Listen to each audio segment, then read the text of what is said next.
He checked his phone one last time, not because he was weak, but because hope has a habit of whispering lies at night. He thought you'd text again, not today, not tomorrow, but someday, and when that message never came, something in him didn't break, it hardened. This is not a story about loss. This is a story about power returning to its rightful owner. Silence is not confusion. Silence is not mystery. Silence is not someone needing time. Silence is a decision made without courage. When someone stops responding, they are not thinking about the perfect words to send you. They have already chosen not to speak. And a man who understands power does not waste his life translating quiet into comfort. He understands that silence carries more truth than 1,000 explanations ever could.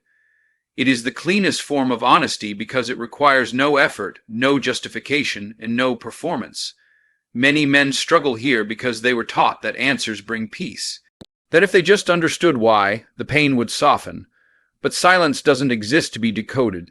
It exists to be accepted. When someone values you, they communicate. When they don't, they disappear. The discipline is not in waiting patiently. The discipline is in recognizing the message immediately and refusing to argue with reality. A strong man does not demand clarity from someone who has already removed him from their priorities. Silence tests self-respect. It asks one brutal question: will you chase what has already walked away? The weak respond with double texts, explanations, emotional confessions, and late-night vulnerability. The strong respond with restraint. They understand that reaching out to someone who chose silence is an unspoken admission of imbalance. Power never begs for attention. It moves where it is received. And the moment you respect silence, you reclaim your position. There is something deeply revealing about how people handle absence. Some panic, some spiral, some invent narratives to protect their ego, but the disciplined man pauses, he observes, he lets the quiet speak. Because silence strips away illusion. It removes false hope, imagined futures, and emotional dependency. It forces you to see the connection for what it truly was, not what you wanted it to become. Silence also exposes attachment. If the lack of a message destabilizes you, then you were never in control. You were invested beyond reason. That awareness is painful, but it is necessary. Because emotional mastery begins the moment you realize that no response is still a response. And once you internalize that truth, you stop waiting. Waiting is a form of surrender. Acceptance is a form of strength. Understanding silence is not about becoming cold or bitter. It is about becoming precise. You stop over-explaining. You stop seeking validation. You stop negotiating your worth. Silence teaches you to listen with your spine, not your emotions. And once you learn that lesson, you no longer fear being ignored, because you know exactly what it means and you know exactly what to do next. Hope is often praised as strength, but in moments of emotional imbalance, hope becomes a quiet enemy. It keeps a man suspended between reality and fantasy. It convinces him that silence is temporary, that distance is accidental, that tomorrow will fix what today refuses to acknowledge. Hope whispers that patience will be rewarded, when in truth, patience without reciprocity is self-betrayal. A man caught in hope is not weak, but he is vulnerable, and vulnerability without awareness becomes a cage. Hope keeps the phone face up. It keeps the volume on. It keeps the mind rehearsing conversations that will never happen. It creates imaginary timelines, maybe after work, maybe next week, maybe when things calm down. These maybes feel harmless, but they quietly drain power. Because while hope is busy protecting the heart from disappointment, it is also preventing the mind from accepting truth, and truth, no matter how painful, is always lighter than illusion carried for too long.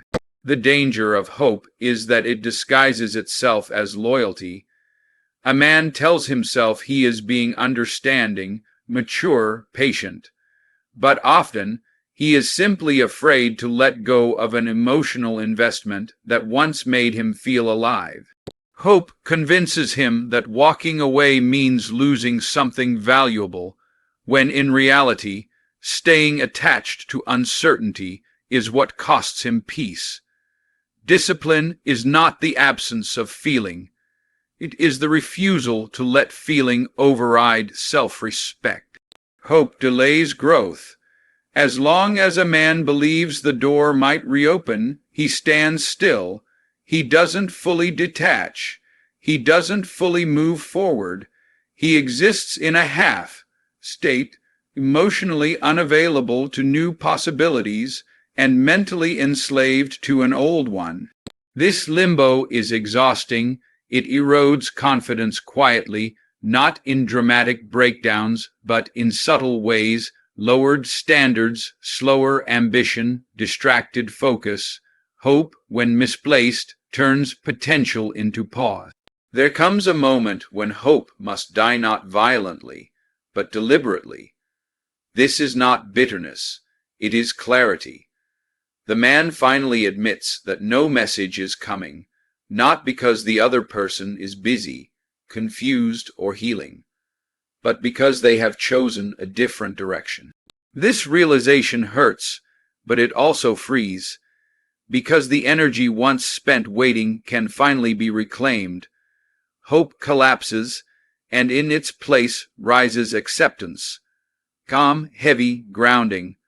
Once hope releases its grip, a man begins to see himself clearly again. He recognizes how much power he gave away to a possibility instead of a reality. He stops romanticizing effort that was never matched. He understands that mutual interest never requires faith. It shows up consistently. And with that understanding, he stops hoping for texts, calls, or explanations.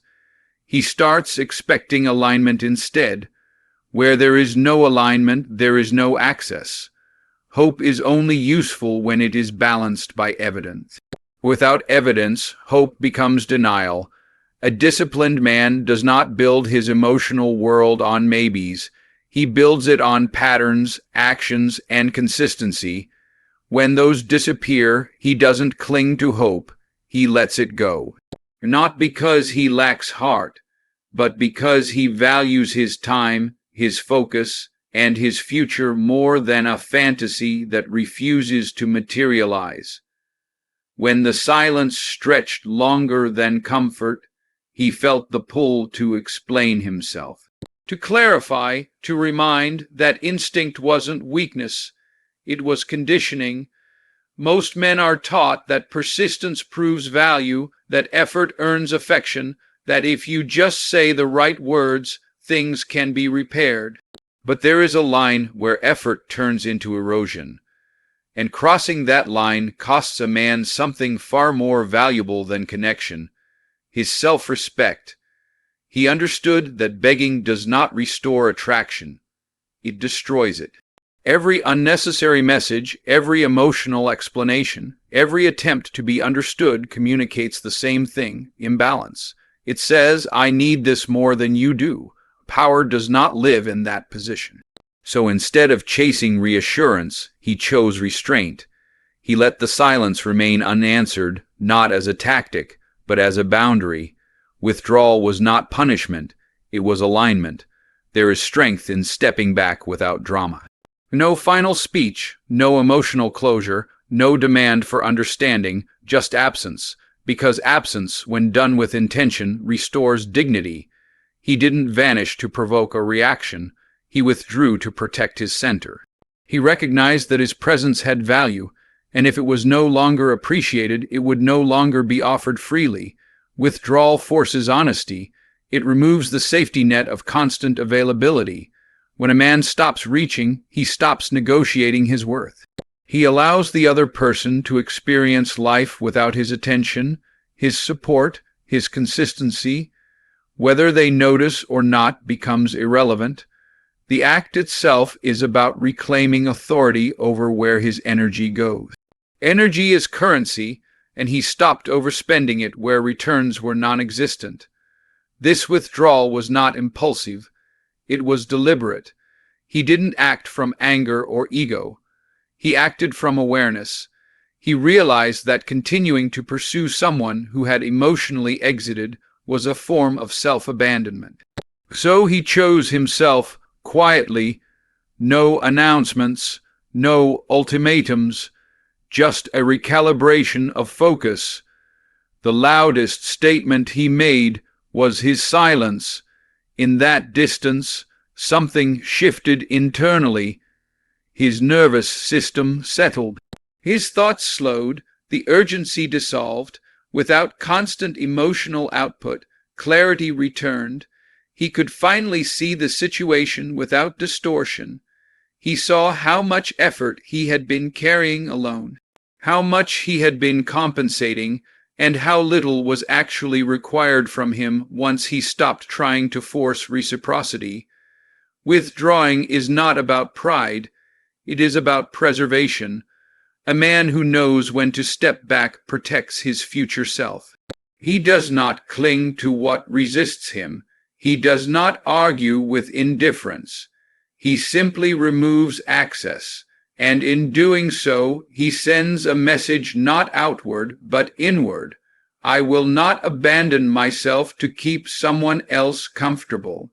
Pain, when unmanaged, scatters a man. It makes him reactive, restless, and unfocused. But pain, when accepted without resistance, sharpens him. The absence, the unanswered messages, the quiet nights, none of it disappeared. Instead of running from it, he allowed it to sit with him. He didn't numb it with distractions or dilute it with excuses. He studied it, because pain carries information, and information, when understood, becomes precision. Every moment of discomfort pointed to a weakness that needed discipline. Where he once reached for reassurance, he learned restraint. Where he once sought comfort, he built endurance. Pain showed him where he had overinvested emotionally and underprotected himself mentally. It revealed patterns he had ignored when things felt good. The clarity hurt, but it was clean. Pain stripped away fantasy and left only what was real. And reality is something a man can train against. He stopped asking why it happened and started asking how it changed him. That shift alone transformed suffering into strategy. He became intentional with his time, selective with his energy, and disciplined with his thoughts. Emotional chaos turned into structure. The same ache that once distracted him now drove his focus. Pain no longer consumed him, it calibrated him. The mind, when wounded, either weakens or refines. He chose refinement. He turned late nights into early mornings, restlessness into movement, emotion into action, not to prove anything to anyone else, but to restore internal order. Precision is born when a man channels pain into something measurable: progress, strength, skill, control. Pain stopped being a burden and became a tool. What once felt like rejection now felt like redirection. He saw how pain had forced him to confront habits he had neglected, boundaries he hadn't enforced, standards he had compromised. Pain corrected him without mercy, but without malice. It didn't lie. It didn't soften the message. It simply showed him where he had given too much without securing balance. Precision also changed how he responded to the world. He spoke less, listened more, reacted slower, chose carefully. Pain taught him economy of words, of effort, of emotion. Nothing was wasted anymore. Every action had intent. Every decision carried weight. The chaos that once lived in his chest reorganized into calm focus. In the end, pain didn't make him colder, it made him exact. He no longer moved blindly or emotionally. He moved with awareness, the sharpness in his thinking, the steadiness in his presence, the discipline in his choices. All of it was forged in silence and pressure. Pain did not destroy him. It refined him into someone deliberate, controlled, and difficult to disturb. Detachment did not arrive suddenly. It grew quietly, the way strength always does, through repetition and restraint. At first, it felt unnatural, even uncomfortable. Letting go of expectations felt like losing something important. But over time, he realized that what he was releasing wasn't connection. It was dependency, and dependency, no matter how romantic it feels, is a form of weakness when it is not returned equally. Detachment is not emotional numbness. It is emotional control. It is the ability to feel without being governed by feeling. When he detached, he did not stop caring. He stopped clinging. He stopped measuring his worth by someone else's attention. He stopped allowing external silence to dictate his internal state. This shift restored balance. The moment he expected nothing, he reclaimed everything. There is a quiet authority in a man who is not waiting. No checking, no rehearsing conversations, no imagining outcomes. He becomes present, grounded, self-contained. Detachment removes urgency, and urgency is where mistakes are made. When a man is detached, he responds instead of reacts. He observes instead of assumes. He chooses instead of chases. That composure is felt before it is seen. Detachment also removes fear. The fear of loss, the fear of abandonment, the fear of being forgotten. All dissolve when a man understands that nothing external completes him. When you are no longer afraid to lose someone, you stop compromising yourself to keep them. Your standards rise naturally. Your boundaries become non-negotiable, and people either adjust or remove themselves without conflict. With detachment comes unpredictability, not chaos, but independence. He is no longer easy to manipulate with attention or withdrawal. Praise does not inflate him. Silence does not destabilize him. He becomes steady, consistent, grounded in himself. That stability is power because it cannot be taken. It must be respected. Detachment also clarified his vision. Without emotional fog, he could see people as they were, not as he hoped they might be. He no longer invested in potential or promises, only in consistency, only in action. This saved him time, energy, and disappointment. Detachment sharpened his judgment and protected his focus. Power does not announce itself. It is felt in presence, in posture, in calm restraint. Detachment gave him that presence, not because he withdrew from the world, but because he no longer needed anything from it to feel whole. And a man who needs nothing is a man who cannot be controlled. By the time the message arrives, the moment has already passed, not because time healed everything, but because distance changed him. What once would have triggered emotion now barely registers. The words appear on the screen, but they no longer land in the chest.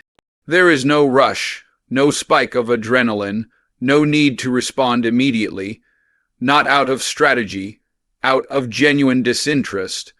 The delay wasn't planned, it was earned. When the text finally comes, it meets a man who no longer lives where it expects him to be. The version of him that waited, hoped, and checked is gone.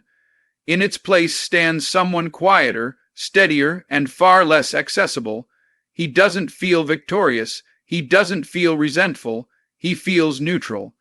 And neutrality is dangerous because it means emotional leverage is gone. Late attention carries a strange weight. It asks for access without acknowledging absence. It assumes availability without accounting for withdrawal. But access is not permanent. It is conditional. And once someone removes themselves from your life without explanation, they forfeit the right to re-enter without consequence, not punishment, consequence. A man who has done the internal work understands the difference. The text may be casual, familiar, even apologetic, but timing reveals intent. When someone reaches out only after you've detached, it's not connection, they miss its control. They sense the shift. The silence feels different now, and that difference unsettles them, but recognition arriving late does not restore relevance. He reads the message without imagination, no projecting meaning, no filling gaps. He takes the words exactly as they are, and nothing more. This is the discipline silence taught him. He no longer romanticizes effort that arrives after indifference. He no longer rewards inconsistency with access. Because what you tolerate teaches people how to treat you. There is also clarity in how little he feels, not emptiness, freedom. He realizes how much emotional weight he once assigned to a single notification, how much power he handed over without question. That awareness ensures it never happens again. The past version of him might have replied instantly, eager to reconnect. This version pauses, not to play games, but because the urgency is gone. Too late does not mean impossible. It means different. It means the dynamic has shifted permanently. The balance has changed. What once required effort now requires standards. What once was emotional is now evaluated. He is no longer moved by words alone, only by patterns, consistency, and presence over time. And even if he responds, it is not from need, it is from choice, a choice made without attachment to outcome. That is the final transformation. When a man reaches this point, he cannot be pulled back into old cycles.